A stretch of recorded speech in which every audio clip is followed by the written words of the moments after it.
Ya, baik. Assalamualaikum warahmatullahi wabarakatuh. Kawan-kawan kreatif berkarya dimanapun Anda berada. Konten kali ini saya akan membahas sesuatu yang khusus untuk adik-adik mahasiswa, yaitu tentang 5 pertanyaan yang paling sering muncul ketika adik-adik mahasiswa menghadapi ujian proposal. Jarang-jarang loh ada dosen yang ingin menyampaikan kisi-kisi seperti ini. Jadi karena saya juga pernah menjadi mahasiswa seperti adik-adik sekalian, dan saya tahu persis gimana rasanya ketika kita ujian proposal. Jadi seperti ini, sekalipun kita merasa bahwa proposal kita itu sudah sempurna, sudah baik, dari teknik penulisannya, bobot isinya dan lain-lain sudah bagus, tapi yang namanya penguji 1, 2, 3, dan 4 itu selalu saja ada hal yang menjadi pertanyaan terkait dengan proposal kita. Dan selalu saja ada coretan. Jadi ya diterima saja. Makanya saya mau kasih kisi-kisi, dan ini silahkan dipelajari dengan baik. Semoga nantinya ketika adik-adik sekalian menghadapi ujian proposal, ya sudah punya bekal.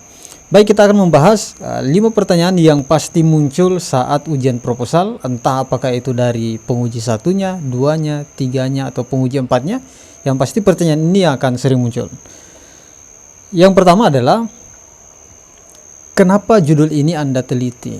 Nah, ini sederhana, tapi kadang beberapa mahasiswa ya berkeringat juga jadinya.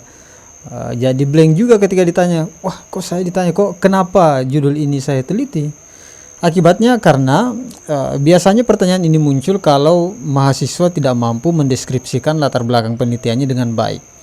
Ya, kebanyakan mahasiswa itu dalam membuat latar belakang berbicara umum terlalu banyak dan mengabaikan hal yang substantif, serta yang mengakibatkan kenapa kemudian hal tersebut penting untuk diteliti. Ya, dalam menyusun latar belakang atau konteks penelitian, kalau penelitian kualitatif, ya baiknya berbicara by problem saja. Anda berbicara fenomena. Kalaupun ingin mulai dari hal umum, oke, yang penting jangan umum-umum semua. Anda juga harus menyampaikan apa fenomena yang terjadi, masalahnya apa, harapannya apa, sehingga judul ini beralasan. Sehingga di paragraf yang nyaris paragraf terakhir, kan terkadang kalimatnya itu berdasarkan uraian di atas, maka peneliti menganggap penelitian ini penting untuk dilakukan. Tapi sebelum itu ditulis, ya narasi-narasi yang dibangun dari paragraf awal sampai dengan nyaris paragraf terakhir itu ya berbasis masalah. Anda ceritakan fenomenanya, dikaitkan dengan data penelitian terdahulu, kondisi terkini, baru kemudian kita bisa mengatakan bahwa penelitian ini penting dilakukan karena memang by problem, ada masalah yang ingin diungkap. Nah, itu yang pertama. Jadi diantisipasi, jangan sampai Anda ditanya kenapa judul ini Anda teliti. Nah, yang pasti diperbaiki juga cara penulisan latar belakang.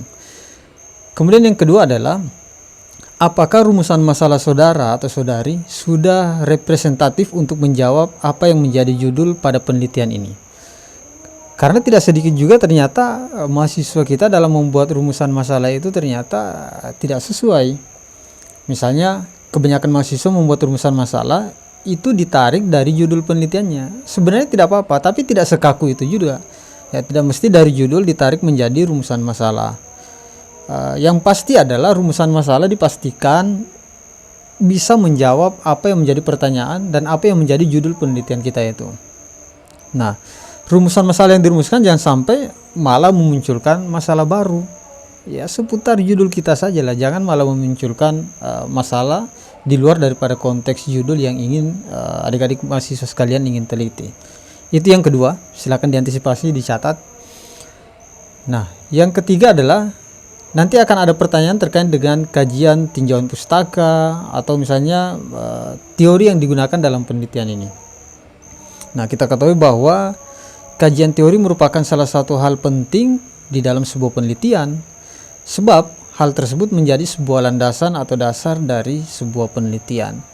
Jadi jangan malah memasukkan teori-teori yang tidak relevan. Jadi adik-adik mahasiswa ini diperhatikan dalam membuat landasan teori, kajian teori, kajian tinjauan pustaka, ya, yang disusun, yang dinarasikan yang relevan sesuai dengan kebutuhan apa yang menjadi hal yang ingin diteliti. Itu yang ketiga. Dan yang keempat adalah pertanyaan tentang metode penelitian. Nah, ini sudah pasti kalau bukan penguji ketiga, penguji keempatnya akan tanya soal metode penelitian. Dan adik-adik mahasiswa harus mampu menjelaskan pendekatan apa yang digunakan dan kenapa menggunakan pendekatan tersebut dalam penelitian ini. Nah, Anda juga akan ditanya tentang teknik wawancara. Ya, akan ditanyakan tentang teknik wawancara yang digunakan. Wawancara merupakan cara sistematis untuk memperoleh informasi-informasi dalam bentuk pertanyaan-pertanyaan. Ya, apakah itu pertanyaan lisan mengenai suatu objek atau peristiwa pada masa lalu, kini, dan masa yang akan datang. Nah, secara garis besar, wawancara ada dua. Ada yang terstruktur, ada yang tidak terstruktur, atau wawancara terencana dan wawancara tidak terencana. Dan adik-adik harus mampu menjelaskan tentang ini.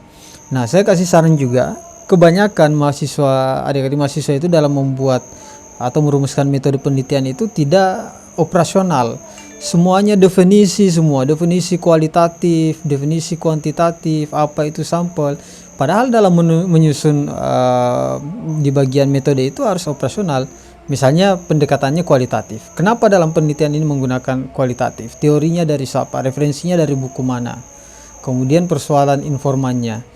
Seperti apa penentuan informannya, teknik penentuan informan, ada informan kunci, informan utama, dan informan pendukung. Semuanya dijelaskan dan hubungannya dengan judul penelitian ini supaya lebih operasional. Jangan kemudian hanya sekedar mendefinisikan saja. Jadi itu masukan ya. Ini pertanyaan keempat yang paling sering ditanyakan pada saat ujian proposal.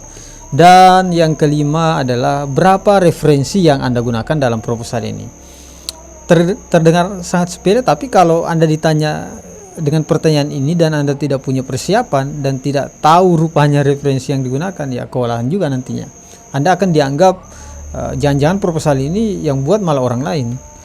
Nah, sarannya adalah sekurang-kurangnya referensi pada proposal itu 14. Kemudian pastikan kemutakhirannya dalam 10-5 tahun terakhir supaya referensinya dianggap valid dan memiliki nilai kebaharuan. Kemudian gunakan referensi berupa buku, artikel jurnal, ya dari jurnal nasional terakreditasi maupun jurnal internasional berreputasi. Oke, adik-adik mahasiswa, ini 5 pertanyaan yang paling sering muncul. Silakan, saya harap kalian komentar di kolom komentar di bawah. Pertanyaan mana yang paling kalian khawatirkan? Atau yang sudah ujian, boleh kalian bercerita pengalaman Anda pada saat ujian proposal, ceritanya seperti apa. Ya, kurang lebih seperti ini konten saya kali ini. Dan sebelum saya akhiri, saya sangat berterima kasih kawan-kawan adik-adik mahasiswa sudah mampir di YouTube channel Kreatif Berkarya ini, dan saya mohon support dan dukungannya ya berupa like, komen, dan jangan lupa ini silahkan di-share. Dan sebelum meninggalkan YouTube channel ini, yang belum subscribe semoga berkenan untuk mensubscribe. Terima kasih, sampai jumpa di konten kami berikutnya. Wassalamualaikum warahmatullahi wabarakatuh.